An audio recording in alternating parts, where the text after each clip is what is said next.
আল্লাহ রাব্বুল আলামিন আমাদেরকে যাচাই বাছাই করে পছন্দ করে সর্বোত্তম মাসে সর্বোত্তম দিনে সর্বোত্তম স্থানে এসে তার কুদরতি পায়ে গোলামের সেজদা করার তৌফিক দান করেছেন। এই জন্য একবার কালিমাতু শুকর আদায় করি আলহামদুলিল্লাহ। দেখতে দেখতে 20টা রমজান অতিবাহিত হয়ে গেল। রমজান মাস এসেছিল রহমত, মাগফিরাত, নাজাত নিয়ে, এবং রমজানের সবথেকে মূল্যবান এবং গুরুত্বপূর্ণ সময় আমাদের সামনে বাকি 10টা দিন। রমজানের সবথেকে মূল্যবান সময় এটা।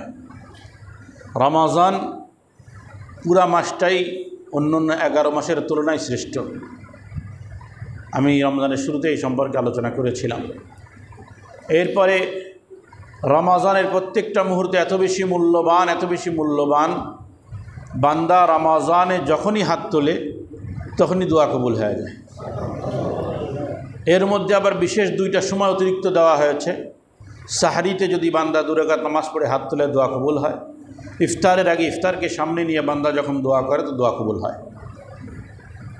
আল্লাহ তাআলা রমজানের শ্রেষ্ঠত্ব বর্ণনা করার পরে যে আয়াতটা নিয়ে আসছেন এটা দোয়া সম্পর্কিত আয়াত। শাহরু রমজান আল্লাযী উনজিলা ফীহিল কুরআনু হুদাল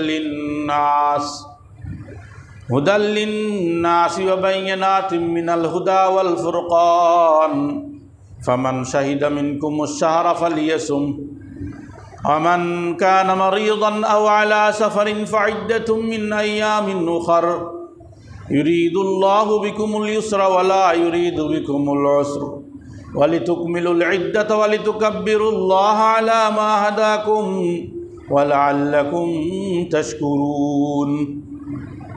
রমজানের বৈশিষ্ট্য বর্ণনা করলো। রমজান শেষ করার পরে আমাদের করণীয়কে সে সম্পর্কে একটা দিক নির্দেশনা আয়াতে দিল। ইনশাআল্লাহ এই আয়াতের উপরে ঈদের দিন আলোচনা করব শেষ অংশতে। এরপরে আল্লাহ তাআলা যে আয়াতটা নিয়ে আসলেন, ওয়াইদা সাআলাকা ইবাদি আন্নী ফাইন্নী করিব উজিবু দাওয়াতাদ দাঈ ইযা দাআন ফালইস্তাজিবু লি ওয়ালিউমিনু বি লাআল্লাহুম ইয়ারশুদুন। আল্লাহ তাআলা রমজানের বৈশিষ্ট্য বর্ণনা করার পরে বলে দিলেন, বান্দা যখন আমার কাছে হাত তোলে, আমার কাছে কিছু চায়, বান্দা যেন একথা মনে না করে আমি অনেক দূরে আসি, বরং আমি তার কাছেই আসি। যখনই সে হাত তোলে আমি সঙ্গে সঙ্গে কবুল করে নেই। রমজানের বর্ণনা দিয়েই আল্লাহ তাআলা দোয়ার আয়াত নিয়ে আসলেন। তো এই জন্য রমজান পুরা মাসটাই দোয়ার মাস, চাওয়ার মাস, পাওয়ার মাস। তবে পাইতে হবে আল্লাহর কাছ থেকে, নিতে হবে আল্লাহর কাছ থেকে। কী করতে হবে? আল্লাহ তুমি তো দিবা, তা আমি ঘুমাই থাকি, তুমি দাও না, তা তো নয়। হ্যাঁ, বসে থাকলে মুখে যেমন খাবার আসে না, খাবার খাওয়ার জন্য হাতটা প্লেট পর্যন্ত দিতে হয়, ঠিক আল্লাহর কাছ থেকে আল্লাহ দিবেন, ওই দেওয়াটা যে নিবেন, ওই নেওয়ার জন্য হাতটা বাড়াইতে হবে। আর পুরা রমজান তো পাওয়ার সময়, কিন্তু এই শেষ দশকটা রমজানের সবথেকে শ্রেষ্ঠতম সময়। কারণ এই শেষ দশকে 1 নাম্বার আছে লাইলাতুল কদর, 2 নাম্বার ইতিকাফ, 3 নাম্বার সর্বশেষ রজনীতে ব্যাপক হারে বান্দাদেরকে ক্ষমা করে দেওয়া, জাহান্নাম থেকে মুক্তি দেওয়া। এই 3টা মৌলিক বৈশিষ্ট্য এই শেষ দশকে। সর্বপ্রথম লাইলাতুল কদর, প্রত্যেক বছরই আপনার আলোচনা শুনেন, সংক্ষিপ্ত করে বলতেছি, এরপরে ইতিকাফ নিয়ে আলোচনা করব। লাইলাতুল কদরকে লাইলাতুল কদর কেন বলা হয়? কোরআনে লাইলাতুল কদরকে 3টা নাম দিছে। কয়টা নাম কোরআনে? 1 নাম্বার লাইলাতুল কদর। কদর অর্থ কি? কদর অর্থ যদি তাকদীর হয়, কদর অর্থ যদি তাকদীর হয় তাহলে অর্থ হবে ভাগ্য রজনী। কি রজনী? ভাগ্য রজনী। কারণ এই দিন আল্লাহ তাআলা বান্দাদের তাকদীরের নবায়ন করেন, যেটা ফাইসলা ছিল ওটা ফেরেশতাদের ন্যস্ত করেন যে যাও দুনিয়াতে এইগুলো কি করো, পরিচালনা করো। ফেরেশতারা পরিচালনার জন্য দুনিয়াতে চলে আসেন এই রাত্রে। 2 নম্বর কদর বামানা শরফ। কদর অর্থ সম্মান, কি সম্মানিত রাত। এই রাতটা এত সম্মানিত যে 365 দিনের মধ্যে এই রাতটাই সবথেকে বেশি সম্মানিত। বিভিন্ন রাতের ফজিলত আসছে, কোনোটা রসুলের মাধ্যমে আসছে এবং সাহাবাদের মাধ্যমেও কিছু ফজিলত আমরা জানতে পারছি, কিন্তু একমাত্র এই রাত, যেই রাতের ফজিলত আল্লাহ তাআলা স্বয়ং কোরআনে বর্ণনা দিয়েছেন। জিলহজের 10 দিনের বর্ণনা দিয়েছেন, কিন্তু ফজিলতের কথা বলেন নাই। ফজিলতের কথা বলেন না, শুধু বর্ণনা দিয়েছেন। ওয়ালায়ালিন আশর, কসম করছেন, এতে গুরুত্ব বুঝে আসে। কিন্তু লাইলাতুল কদর এমন এক রাত, যেই রাতটা আল্লাহ স্বয়ং তার ফজিলত নিজে বর্ণনা করছেন। কেমন? ইন্না আনজালনাহু ফি লাইলাতিল কদর ওয়া মা আদরাকা মা লাইলাতুল কদর লাইলাতুল কদরি খায়রুম মিন আলফি শাহর। লাইলাতুল কদরটা কি জিনিস? এমন এক রাত যা 1000 মাস থেকেও শ্রেষ্ঠ। 1000 রজনী বলে নাই, 1000 দিন বলে নাই, 1000 মাস থেকেও শ্রেষ্ঠ। 1000 মাস হলো 83 বছর 4 মাস, যতটুকু মনে পড়তেছে, এখন আবার মনে নেই। আশা করি এটাই হবে, না হলে মিলাই নিয়েন। তো 83 বছর, প্রায় 84 বছর ধরে নেন। আর খায়রুম বলছে উত্তম, এমন নয় যে 1000 মাসের সমান, 1000 মাস থেকেও কি শ্রেষ্ঠ। তাহলে 83 বছর 4 মাসের থেকেও শ্রেষ্ঠ কি এই এক রাত। এখন কত শ্রেষ্ঠ, কত বেশি, এটা একমাত্র আল্লাহই জানেন। শ্রেষ্ঠত্ব দেওয়ার মালিককে, যালিকা ফাজলুল্লাহি ইউতিহি মান ইয়াশা। এটা আল্লাহর শ্রেষ্ঠত্ব, আল্লাহ যাকে ইচ্ছা তাকে দেন, যেমনি ইচ্ছা তেমনি দেবেন। তো আল্লাহ বলছেন 1000 মাস থেকেও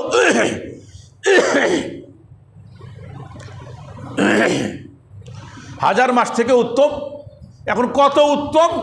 আমি মওলা যত দিতে চাই তত উত্তম। এখন আমি মওলার শ্রেষ্ঠত্ব কেমন দেখো, এরপর শ্রেষ্ঠত্ব মাপো। তো আমার মওলার শ্রেষ্ঠত্ব মাপার হিসাবও আমাদের কাছে নাই, আর আল্লাহর দেওয়ার হিসাবও আমাদের কাছে নাই। বেশি দিবেন কত বেশি আল্লাহ জানেন। তো এক নাম তো হলো লাইলাতুল কদর, আর একটা নাম দিয়েছেন আল্লাহ তাআলা লাইলাতুম মুবারাকা। সূরা দুখানের মধ্যে আল্লাহ তাআলা বলেছেন ইন্না আনজালনাহু ফি লাইলাতিন মুবারাকা। আমি কোরআনকে অবতীর্ণ করেছি এমন এক রাত, যেই রাতটা বরকতপূর্ণ রাত। তাহলে এই রাত যেমন শ্রেষ্ঠ, যেমন মর্যাদাশীল, তেমন বরকতওয়ালা রাত।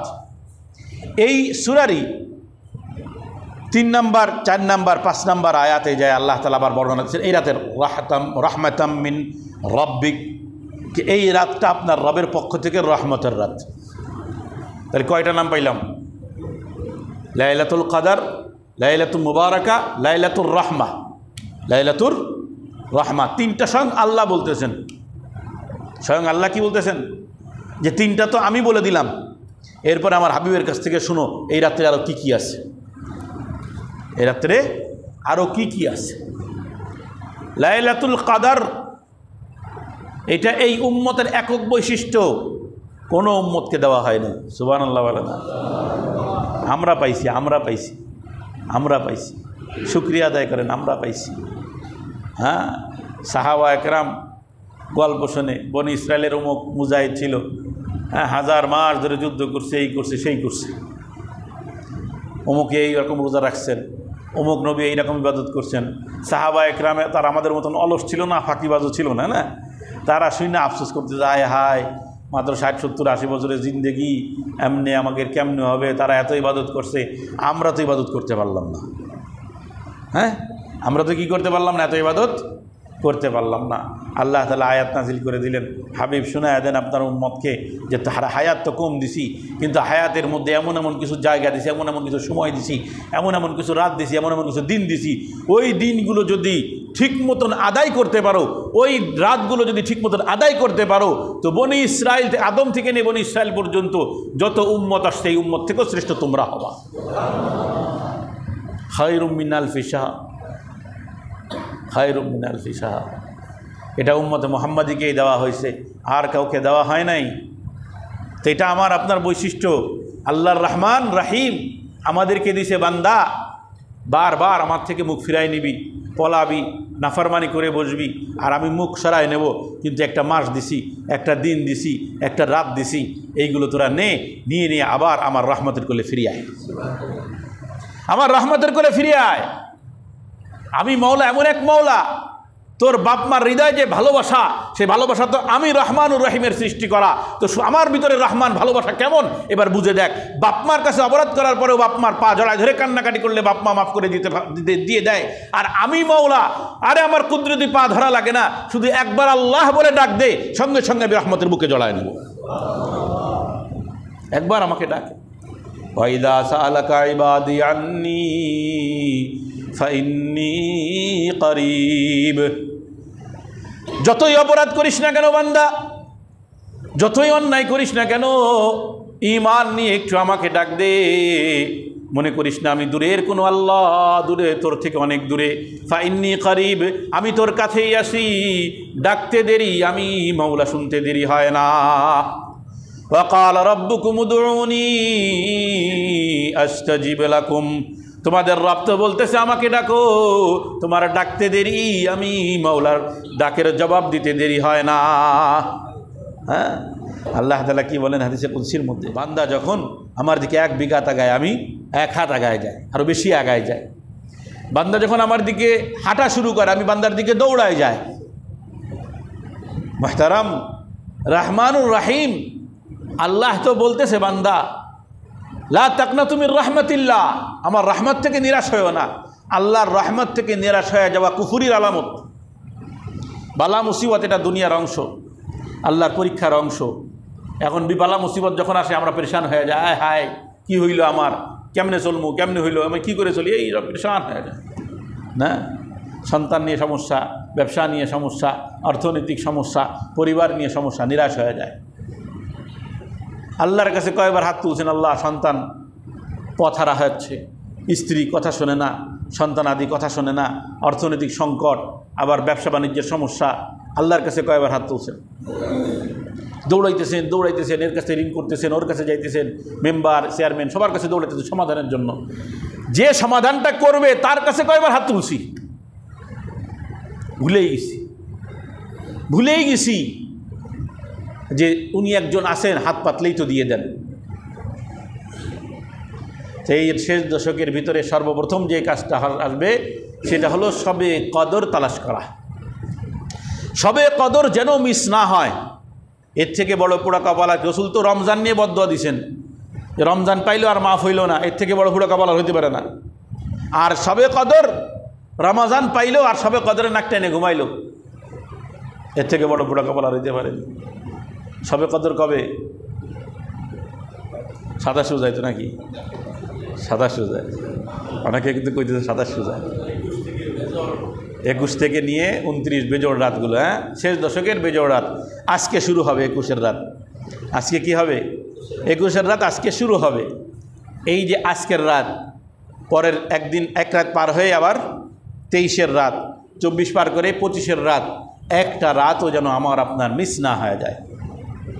এই রাতগুলোতে কি করব? এই রাতের নির্দিষ্ট নামাজ পড়ার দরকার নেই। এই কালকে আমার কাছে একজন মশলা চাইতেছে, যে বলে ওখানে এই সূরা এই যে ইন্না আনজালনাহু ফি লাইলাতুল কদর, এইটা দিয়ে বলে নামাজ পড়তেই থাকতে হবে, সব রাকাতে এটাই পড়া লাগবে। আমি সুবহানাল্লাহ, এটা কই না, কোনটা আসলো, আমি তো জানতাম না। হ্যাঁ, এই রাতটা সর্বোত্তম রাত, 1000 মাস থেকেও শ্রেষ্ঠ। যে ইবাদতই করেন ওইটাই 1000 মাস পার করে ফেলবে। যে ইবাদত করেন, 1 টাকা দান করবেন, 1000 মাস থেকে শ্রেষ্ঠ। একবার সুবহান আল্লাহ বলবেন, 1000 মাস থেকে শ্রেষ্ঠ। আল্লাহু আকবার বলবেন, 1000 মাস থেকে শ্রেষ্ঠ। আল্লাহ আল্লাহ বলে জিকির করবেন, 1000 মাস থেকে শ্রেষ্ঠ। কোরআন তেলাওয়াত করবেন, 1000 মাস থেকে শ্রেষ্ঠ। জিকির করবেন, 1000 মাস থেকে শ্রেষ্ঠ। সেজদা দিবেন, 1000 মাস থেকে শ্রেষ্ঠ। যে অবস্থায় থাকেন না কেন, সমস্ত ইবাদত যাই হবে 1000 মাস থেকে শ্রেষ্ঠ। বুঝছেন তো? এই জন্য এই রাত্রে অতিরিক্ত কমসে কম, যে একদম ইবাদতবন্দি করি না, অনেকে আছে আমরা রমজান আলহামদুলিল্লাহ প্রত্যেক সেহরিতে উঠি 2 রাকাত 4 রাকাত যতটুকু পারছি পড়ছি, তাই না? অনেকেই আছেন আলহামদুলিল্লাহ, অনেকে তো পড়েই নেই। ধরে নিলাম, তহমত দিচ্ছি না, অনেকে মনে করেন পড়ে নাই, এরাও যেন এই বেজোড় রাতগুলোতে 2 রাকাত নামাজ না ছোটে। হ্যাঁ, 83 বছর ভাবেন কিনা জিন্দিগিতে, বর্তমান তো 50 বছর পার আগেই যাইতেছে কেন। বর্তমান জামানার যারা 20-22 বছর বয়সেই কি মাজার হার ক্ষয় হয়ে গেছে।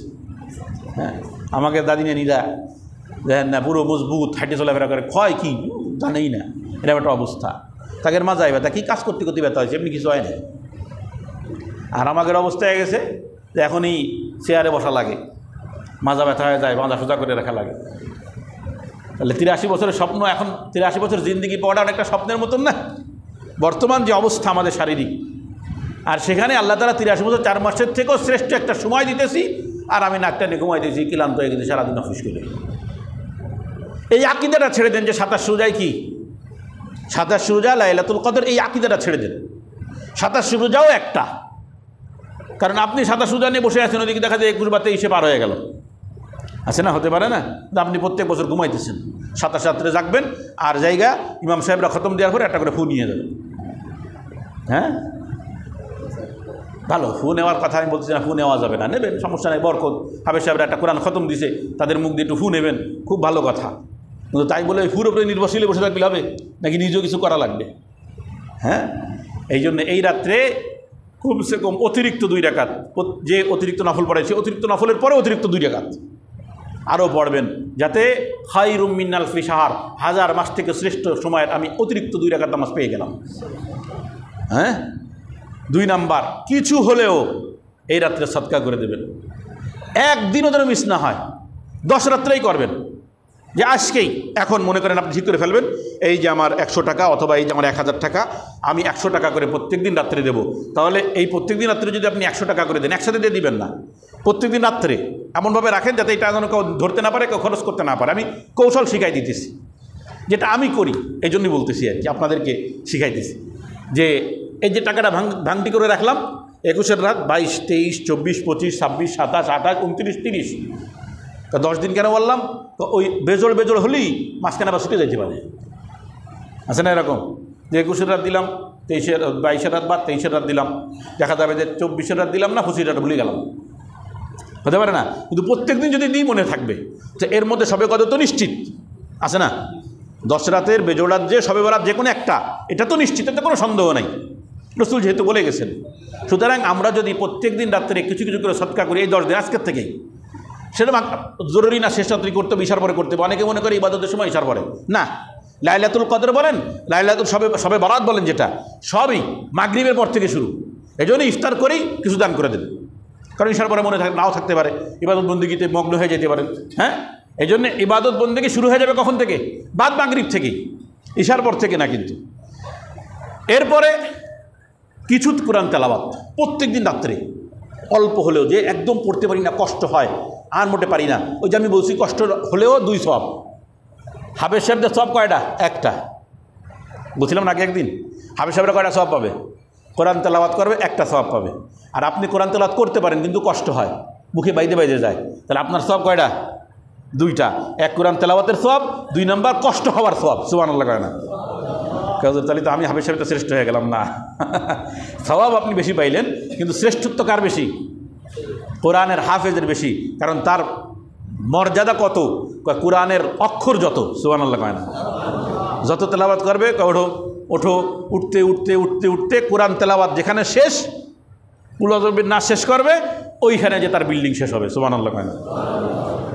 সন্তানদেরকে হাফেজ বানাবেন, খবরদার। হ্যাঁ, দুনিয়ার সম্পদ হয়তো হবে না, হুজুর হইলে কি হবে না, দুনিয়ার সম্পদ হয়তো হবে না, কিন্তু দুনিয়ায় শান্তিতে থাকবেন, আখিরাতেও শান্তিতে থাকবেন। আল্লাহ সবার এই নিয়তকে কবুল করে নিই। তো এই জন্য এই রাত্রে একটু তেলাওয়াত করবেন, একটু জিকির করবেন। হ্যাঁ, আর এই শেষ দশকের আরেকটা আমল ইতিকাফ। কি ইতিকাফ? এটা সুন্নাতে মুআক্কাদা আল কিফায়া। সুন্নাতে মুআক্কাদা আল কিফায়া মানে কি? সুন্নাতে মুআক্কাদা আল কিফায়া অর্থ হলো, প্রত্যেক মহল্লার মসজিদে, বিশেষ করে জামে মসজিদে, অবশ্যই মহল্লাবাসীদের পক্ষ থেকে একজন অথবা একাধিক, কমসে কম একজন ইতিকাফে থাকতে হবে। না থাকলে পুরা মহল্লাবাসী গুনাহগার হবে। বুঝছেন তো? এখানে শুধু ইউনুস আর একা গুনাহগার হবে না, কিন্তু যে অনুসারের মসজিদ অনুসার বুঝে ডাকবে না না না না না, মহল্লা মসজিদ কি হয়, মহল্লার হয়। এখন কমিটি মসজিদ গুছানোর জন্য কমিটি দেওয়া হয়েছে, এর অর্থ যে কমিটি বুঝে ডাকবে না না, এই কথা বলার অধিকার জনগণের নাই, আর কমিটিরও এই কথা বলার অধিকার নেই মসজিদ আমাদের, তুমি কি ডাক। কমিটিও যখন এই কথা বলতে পারে না, আর মহল্লাবাসী এই কথা বলতে পারবে না মসজিদ কমিটি, কমিটি বুঝে বেড়াক। মসজিদের মুসল্লি যারা, এরাই মসজিদের কর্তৃত্বের অধিকারী, এই জন্য এই এতেকাফের দায়িত্ব তাদের। তো আলহামদুলিল্লাহ আমাদের 3-4 জন মনে হয়ে গেছে, আমাদের ইমাম সাহেব আলহামদুলিল্লাহ বছর এখানে এতেকাফে থাকবে, আমাদের আতাউল্লাহ সাহেব। তো এতেকাফ এটা কেফায়া, কেউ যদি না থাকে তো সকলে গুনাহগার হবে। তবে এই কথার প্রতি একটা অপব্যাখ্যা করা হয়।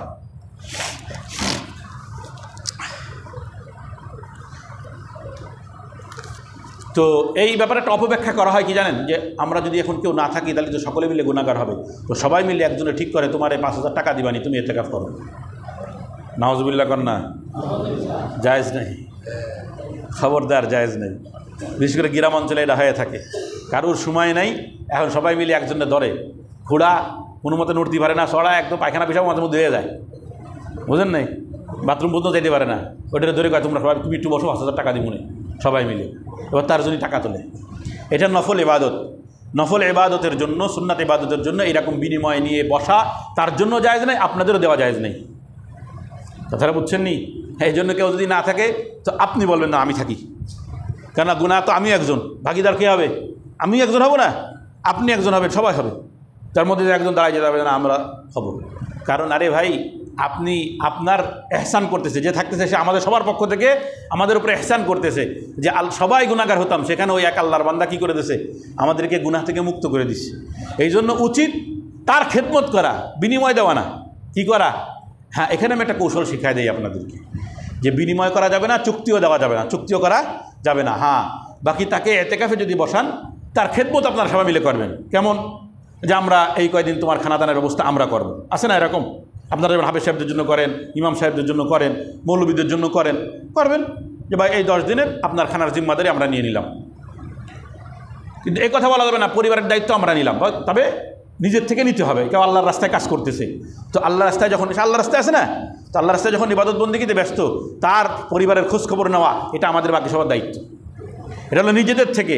তো তারে বলা যাবে না যে তুমি বসো, সমস্যা নেই, সব আমরা দেখভাল করে দিব নে, টাকা পয়সা যা লাগে আমরা দিব না, তাহলে চুক্তি হয়ে যাবে। এটা আমি কৌশল শিখাইলাম, যে অর্থ হলো তাহলে হুজুর যখন কুয়ে দিয়েছে, এবার তাহলে ওই বস হুজুর শিখা দিচ্ছে বুঝিস নাই, আমরা দেখবানি যা না, ও তাহলে যা তাই হয়ে গেছে। নিয়ত খালেস থাকতে হবে সবসময়, যে বসবে তারও এখলাস থাকতে হবে যে একমাত্র আল্লাহর জন্য বসবো, আর যারা বসাবে তারাও তার খিদমত করবে কার জন্য? একমাত্র আল্লাহর জন্য। এটা মনে শেষের দিকে দেন, বলে বলে দেবেন, একদম শেষ মুহূর্তে দেবেন, 1:15টার দিকে। এতেকাফ করলে ফজিলত কি? আগে শুধু ফজিলতটা শোনাই আগ্রহ বাড়ানোর জন্য। শুআবুল ঈমান লিল বাইহাকি রাহিমাহুল্লাহর কিতাব শুআবুল ঈমানের মধ্যে একটা হাদিস নিয়ে আসছেন। রাসূল করিম সাল্লাল্লাহু আলাইহি ওয়াসাল্লাম বলেন, মান ইতাকাফা আশরান ফি রমাযানা, যে ব্যক্তি রমজানের শেষ দশকে ইতিকাফ করে, কানা কাহাজ্জাতাইন আমরাতাইন, সে 2টা হজ এবং 2টা উমরার নেকি পেয়ে যাবে। তাহলে যারা বসতেছে তাদের শ্রেষ্ঠত্ব দেখছেন। হ্যাঁ, 2 নম্বর, রাসূল করিম সাল্লাল্লাহু আলাইহি ওয়াসাল্লাম বলেন, যে ব্যক্তি একদিন ইতিকাফ করবে, একদিন, কয়দিন? 10 দিনের উদাহরণ দিচ্ছে না, কয়দিন? একদিনও যদি কেউ ইতিকাফ করে, ইবতাগা ওয়াজহিল্লাহ, শুধুমাত্র আল্লাহকে খুশি করার জন্য, যে অমুকে আমরা টাকা দিব না এই জন্য না, শুধু কাকে খুশি করার জন্য? আল্লাহকে খুশি করার জন্য যদি একদিনের জন্য কেউ ইতিকাফ করে, রাসূল করিম সাল্লাল্লাহু আলাইহি ওয়াসাল্লাম বলতেছেন যে বাইনাহু জাআলাল্লাহু বাইনাহু ওয়া বাইনান নারি সালাসা খানাদিকা, আল্লাহ তাআলা তার মাঝে আর জাহান্নামের মাঝে 3টা খন্দক খুঁড়ে দেবেন। 3টা খন্দক মানে গর্ত, গর্ত। এখন এক একটা গর্তের পরিমাপ কত খেয়াল করেন, এক একটা গর্ত, গর্ত তো ছোটো ছোটো গর্ত হয়, এখন গর্ত তো দেবেন কে? তা আল্লাহ যেমন গর্ত তেমন, মানে আল্লাহ তাআলা রাসূল কারীম সাল্লাল্লাহু আলাইহি ওয়াসাল্লাম বলছেন গর্তগুলো কেমন জানোনি?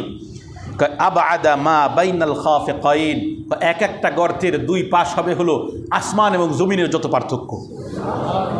আসমান এবং জমিনের 500 বছরের, 500 বছর আসা যাওয়া 1000 বছর, 1000 বছরের এই যে পথ, একটা গর্তের সীমানা এত হবে। অর্থাৎ জাহান্নাম থেকে এত দূরে সরে যাবে যে জাহান্নামের নামের যে একটা গরম, জাহান্নামের নামেরও একটা গরম আছে জানেন, এটা আমরা অনুভব করি না, গুনাহগার তো, আমরা তো গুনাহগার। এই জন্য জাহান্নাম শোনার পরে দিলের মধ্যে যে একটা ভয় কম্পন সৃষ্টি হবে, এটা আমাদের মধ্যে আসে না। কিন্তু আল্লাহওয়ালাদের কাছে যায়া অথবা যারা আসলেই মুখলিস মানুষ, তাদের সামনে যখন জাহান্নামের কথা আসে কাঁপতে থাকে, ভয় পেয়ে যায়। তো জাহান্নামেরও একটা গরম আছে, নামেরও একটা কি আছে, গরম আছে। তা আমার হাবিব বুঝাইতেছেন, কেউ যদি এতেকাফ করে জাহান্নামের এই গরমটাও, নামের এই গরমটাও তার কাছে আসতে পারবে না। হ্যাঁ, 3 নম্বর ফজিলত, যে এতেকাফ করলো অটোমেটিক সে লাইলাতুল কদর পেয়ে গেল। ঘুমাই থাকলেও, আপনি বাড়ি বসে ঘুমাই থাকলে লাইলাতুল কদর পাবেন না, কিন্তু এতেকাফকারী যদি ওই লাইলাতুল কদরে ঘুমায় যায়, যদি এতেকাফ হয়ে সে ইবাদতই করবে কিন্তু ঘুমায় গেছে ভুলে, ক্লান্ত ঘুমায় গেছে, তো ঘুমায় গেলেও সে লাইলাতুল কদরের নেকি পেয়ে যাবে। কেন বলতে পারেন? এতেকাফ স্বতন্ত্র একটা ইবাদত। এতেকাফ কি?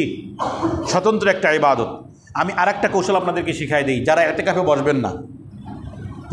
বসবেন না, শুধুমাত্র বেজল রাতগুলো নফলে এতেকাফে নিয়ত করবেন। বুঝলেন নাই? যে আজকে 21-এর রাত আমি সূর্য ডুবার আগে ঢুকবো, আর আগামীকাল ফজরে পরে বেরোবো, আবার 23-এর রাত, তাহলে নফলে এতেকাফ। কিন্তু দেখেন, ইবাদত বন্দিগও হইল, নফলে এতেকাফও হইল, 1000 মাসের সওয়াবও পাওয়া গেল। সুন্নাতে মুআক্কাদা যারা করবে তারা যদি ঘুমায়ও থাকে তাও তারা পেয়ে যাচ্ছে, আর আপনি এতেকাফের সওয়াবটাও পেয়ে যাচ্ছেন 1000 মাস থেকেও বেশি যদি এই একটা রাত এতেকাফ করেন। অনেকে আসে 27-এর রাত থেকে এতেকাফ করে, 26-এর সন্ধ্যায় বসে। না, দরকার নেই, বসেন, আলহামদুলিল্লাহ, না দরকার নেই তা বলবো না, বসেন, ওটাও তো নাকি। এতেকাফ তো একদিনও করা যায়, 1 ঘন্টাও করা যায়, মতবিরোধ আছে। কেউ বলে যে 1 ঘন্টাও করা যায়, কেউ বলে না 1 দিনের কমে করা যাবে না, ইত্যাদি, এতে মতবিরোধ আছে। বাকি সহি কথা হলো যে অল্প সময়ের জন্য যদি কেউ মসজিদে আসে, যে আপনারা মসজিদে আসছেন, দোয়া পড়ছেন না, দোয়ার সময় শেষে কী পড়ছেন? নাওয়াইতুল ইতিকাফা। দোয়া তো সবাই পড়েন নাই, বোঝাই যাচ্ছে, এই জন্যই বলতে পারতেছেন না। আর যে আমরা ইতিকাফের নিয়ত করে ঢুকছি, এই যে যতক্ষণ আমরা আসি ইতিকাফের নিয়ত করে আসি, তো অল্প সময় যদি আমরা মসজিদে থাকি ইতিকাফের নিয়ত করে থাকা যায়। সেই জন্য লাইলাতুল কদর পাওয়ার আরেকটা সুযোগ হলো বেজোর রাতগুলোতে ইতিকাফে বসে যাবেন, নফলে ইতিকাফ, এটা সুন্নাতে মুআক্কাদা না। ইতিকাফ অর্থ হলো নিজেকে আবদ্ধ করে ফেলা। খুব সংক্ষিপ্ত করে বলতেছি, ইতিকাফ আমি মনে করছি আজকে আমার আলোচনা খুব অল্প, আমি অসুস্থ, পড়ালেখা করে আসি, দেখেন আলোচনা করতে করতে টাইম শেষ এখনো রয়ে গেছে। ইতিকাফ অর্থ হলো নিজেকে আবদ্ধ করে ফেলা, মসজিদে আল্লাহর ঘরে নিজেকে আবদ্ধ করা। কারণ কোনো ব্যক্তি যখন কাউকে ভালোবাসে, স্ত্রীকে আমরা ভালোবাসি, বাপ মাকে ভালোবাসি, তো আমাদের বাহিরের সব কাজ শেষ করার পরে কিন্তু আমরা দৌড়ায় কোথায় যাই? বাপ মার কোলে ফিরে যাই অথবা স্ত্রীর কাছে চলে যায়, তাই না? এটাই তো আমাদের মার্জা, মানে কি বলে এটাকে বাংলায় কি বলবো? মার্জা, লক্ষ্য। প্রত্যেকেরই লক্ষ্য কিন্তু তার বাড়ি, তাই না? বাসা, যে আমার মা আছেন বাড়িতে, আমার বাবা আছেন বাড়িতে, আমার স্ত্রী আছে বাড়িতে, ওটাই আমার লক্ষ্য। যতই কাজ করি দিন শেষে কোথায় যাই? আমরা বাড়িতে যাই। আমাদের মূল লক্ষ্য তো হলো কোথায়? আল্লাহকে পাওয়া। আল্লাহ আমার সৃষ্টিকর্তা, আল্লাহ আমার মালিক, আল্লাহর সাথে মহব্বতের সম্পর্ক হবে, এটাই তো লক্ষ্য। তো আল্লাহর কাছে থাকতে হলে মাঝে মধ্যে নিজেকে সম্পূর্ণ আল্লাহর জন্য দিয়ে দিতে হবে। মাঝে মধ্যে কী করতে হয় দেখেন না, দুনিয়াতে উদাহরণ দেই, মাঝে মধ্যে আমরা স্ত্রীদেরকে নিয়ে একটু ঘুরতে যাইনি, যে চলো আজকে তোমার নিয়ে একটু একা একা সময় কাটাই, ছুটি আছে, চলো যে আজকে সারাদিন তোমাকে দিব। সময় হয় না, মাঝে মধ্যে স্ত্রী কী করে, একটু মোটে থাকে না, পায় না, বাসায় থাকে না, সারাদিন শুধু চাকরি করে। সব মহিলারাই করে। মহিলাদের একটা আদত, এটা আল্লাহ তাআলা সৃষ্টিগতভাবে, এই যে আল্লাহ তাআলা মহিলাদের মধ্যে একটা প্রেমময় বিষয় দিয়েছেন। পুরুষও ভালোবাসে, মহিলাও ভালোবাসে, কিন্তু মহিলাদের ভালোবাসাটা অন্যরকম। পুরুষরা ভালোবাসে, সব দিয়ে দিতে চায়, যে না আমি তোমার জন্য সব করে দিলাম। আর স্ত্রী ভালোবাসা কেমন চায় জানেন? যে তুমি আমার কাছে থাকো, তাই না? এরকমই চায়, এরকমই। দুনিয়াদার হলে ভিন্ন কথা, আল্লাহ সৃষ্টি করছেন এমনভাবে।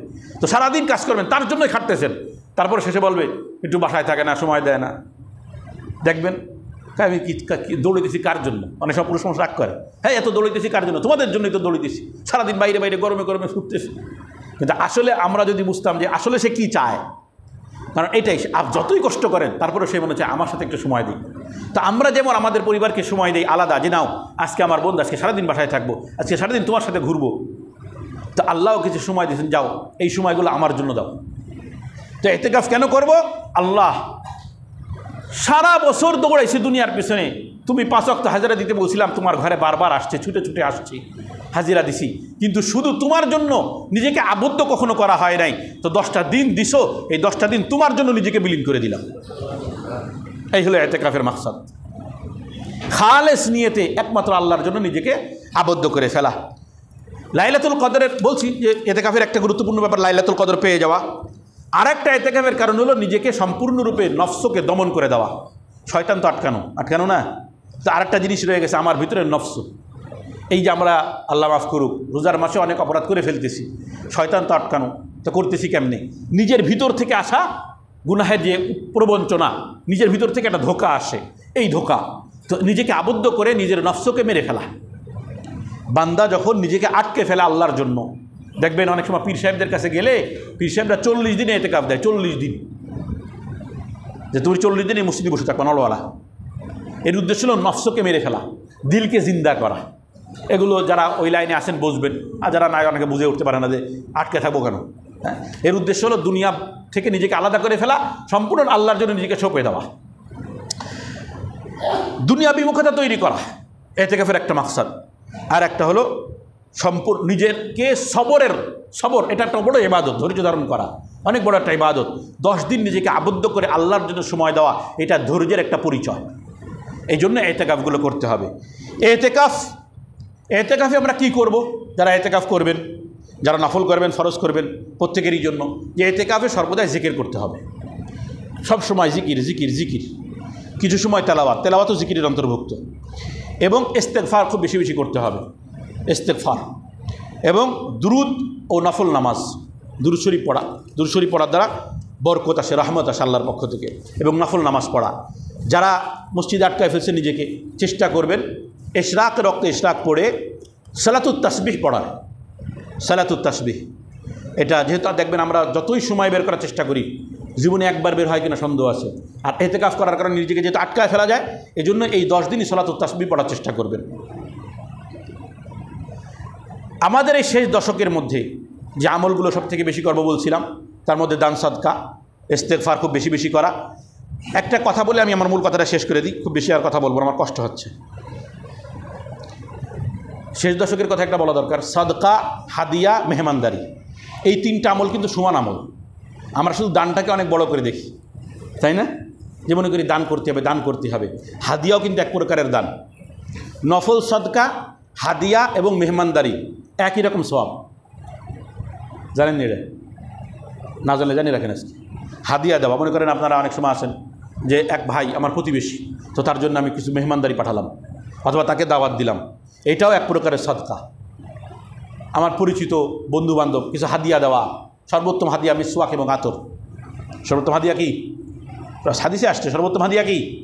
মিসওয়াক এবং কি? আতর। তো এই মিসওয়াক আতর দেবেন, কম যদি হয় আর একটু বেশি হলে, আর একটু ক্ষমতা হলে আর একটু বেশি দেবেন।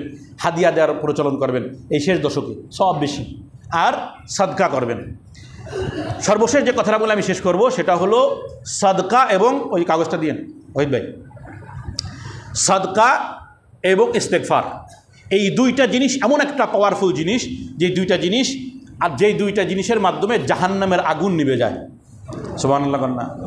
বান্দা যখন বেশি বেশি ইস্তেগফার করে এবং খুব বেশি সাদকা করে, এই 2টা জিনিসের মাধ্যমে, এই 2টা জিনিসের কথাই বারবার হাদিসে আসছে, কোরআনেও আসছে। আস্তাগফিরুল্লাহ ওয়া আকরিজুল্লাহ কারজান হাসানা। তারপরে কি? আমা তুকাদ্দিমু লি আনফুসিকুম তাজিদুহু ইনদাল্লাহি ওয়া খায়রান ওয়া আযমা আজরা ওয়াস্তাগফিরুল্লাহ। আল্লাহ বলতেছেন যে তোমরা নফল সাদকা করো, আকরিজুল্লাহ কারজান হাসানা দ্বারা নফল সাদকার উদ্দেশ্য, নফল সাদকা করো। এই যে যা পাঠাইতেছো আল্লাহর কাছে, পাঠাইতেছো আল্লাহর কাছে সব থাকবে এবং পাইবা, এর থেকেও বেশি। এরপর বলছো আস্তাগফিরুল্লাহ, সাদকা তো করবা, সাথে ইস্তেগফারও করো। কারণ রাসূল করিম সাল্লাল্লাহু আলাইহি ওয়াসাল্লাম ব্যাখ্যা করতেছেন, আস-সাদাকাতু তুতফিউল খাতিয়া কামা ইউতফিউল মাউন নার। সাদকা এমনভাবে গুনাহকে মিটায় দেয়, যেমন পানি আগুনকে নিভায় দেয়, জাহান্নামের আগুনকে মিটায় দেয় এই সাদকা। এই জন্য এই 10 দিন, ওই যে বললাম সিস্টেম শিখাই দিলাম, একটা রাতও এই সাদকাগুলো চেষ্টা করবেন মাগরিবের পরে দেওয়ার, যাতে লাইলাতুল কদরটা পেয়ে যান। দিনে দিলে দেবেন, এটা আপনার ইচ্ছা, বাকি আমার কৌশল এটা যে রাত্রে দেবেন যাতে লাইলাতুল কদরের মধ্যে সাদকাটা এসে যায়। এবং খুব বেশি ইস্তেগফার করবেন, খুব বেশি দোয়া করবেন, দোয়া, ইস্তেগফার, সাদকা, এবং প্রত্যেক রাতের অতিরিক্ত 2 রাকাত করে নামাজ পড়বেন। আল্লাহ তাআলা অনেকেই করে নিই। আখিরু দাওয়ানা আলহামদুলিল্লাহি রাব্বিল আলামিন।